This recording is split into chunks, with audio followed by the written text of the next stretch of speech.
Good evening. President Reagan said, in the present crisis, government is not the solution to our problems, government is the problem. The crisis that existed when Reagan took office was very similar to the one we face today. Large numbers of people unemployed, and even more dropping out of the workforce, a stagnant economy, a growing federal government.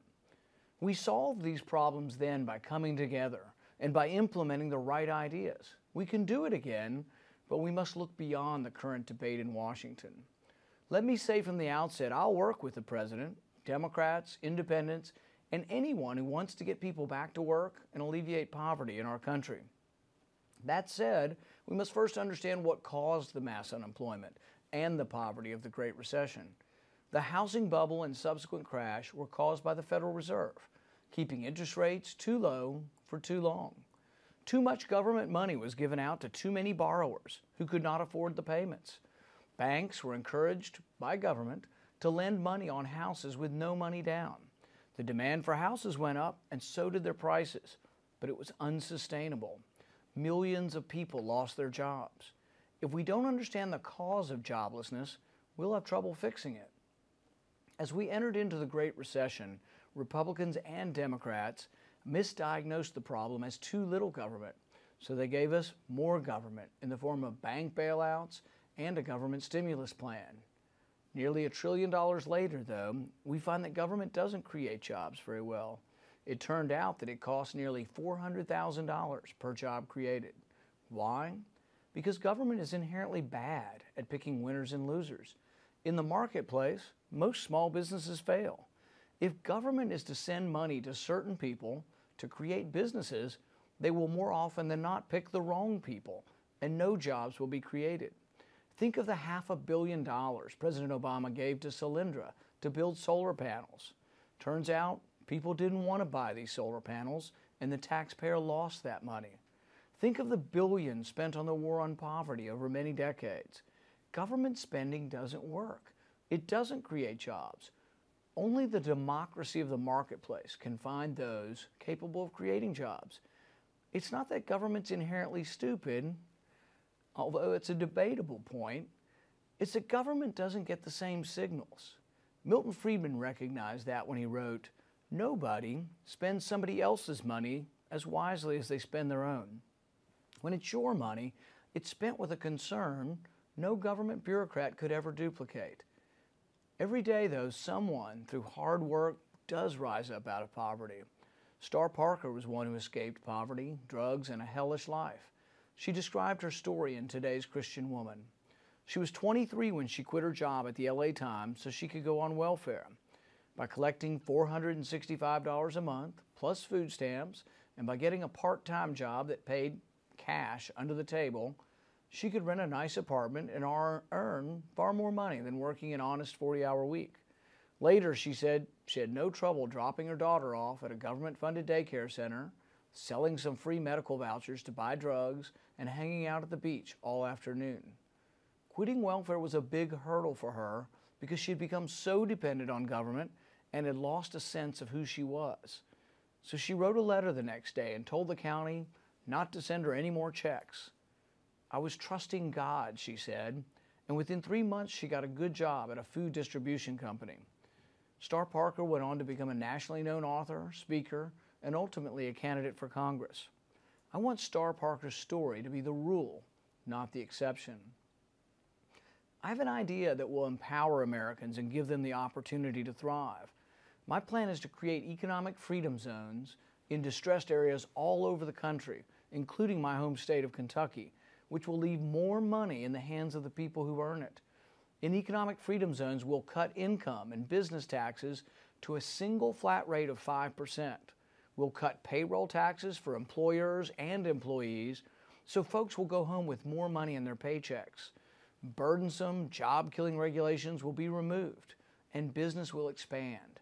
More money and more jobs will flow back to the areas that have suffered the most in this economic crisis. School choice will be expanded. Parents will receive an educational tax credit because it's parents, not the government, who knows what best for their kids. Economic freedom zones won't pick winners and losers. The money will go to businesses that consumers have already voted for.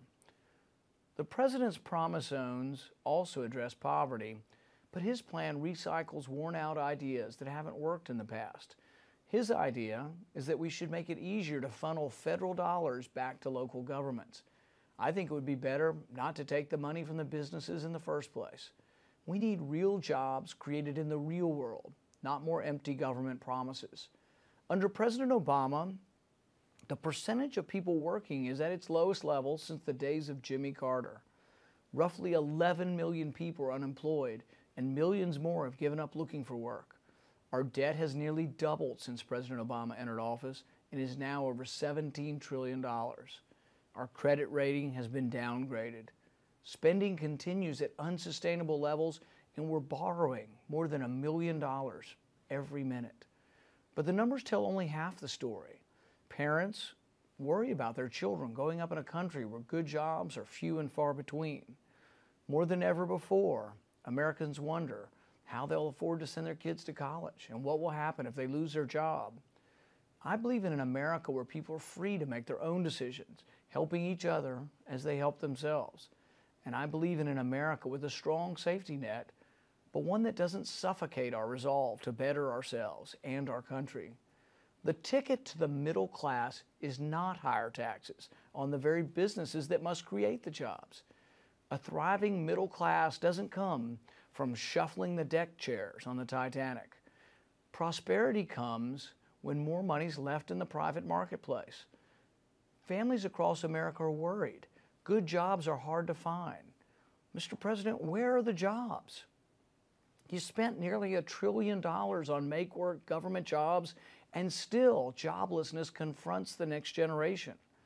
As a country, all of us together must ask, are we better off when we borrow money from China? Are we better off when we print more money to pass around, hoping no one will notice that the emperor has no clothes? The illusion wears thin. It's time we choose another path. Government spending sounds great, but what good is a welfare program that leaves people embittered, resentful, and trapped, unable to climb into the middle class? What is the virtue in making people feel hopeless, like they can't build a good life in America anymore? Hope and change needs to be more than just a slogan. Ronald Reagan once said that to love our country is to love our countrymen. And because we love them, we must provide them with the opportunities to make them equal in fact and not just in theory. The war on poverty failed. It has trapped us in multi-generational dependency. The lesson should be that sending money to Washington and expecting central planners to send it back in a way that creates jobs is foolhardy. Economic growth will come when we lower taxes for everyone, especially people who own businesses and create jobs. If we allow ourselves to succumb to the politics of envy, we miss the fact that money and jobs flow to where they are welcome. If you punish successful businessmen and women, their companies and the jobs these companies create will go overseas. Lower taxes, less regulation will entice money and jobs to return home. Americans want opportunity, a chance to work again. I fully believe that most Americans hate the trap of government dependency, but can't break free because big government gives them no exit. I believe a better tomorrow is around the corner if we can see beyond those who entice us with the easy way out. Hard work and sweat invigorate the spirit and provide a solace no government program will ever achieve. We must choose a new way, a way that empowers the individual through education and responsibility to earn a place alongside their fellow Americans in the most prosperous nation ever conceived. America has much greatness left in her. We must believe in ourselves, believe in our founding documents, believe in our future, and then we will thrive again. Thank you, and God bless America.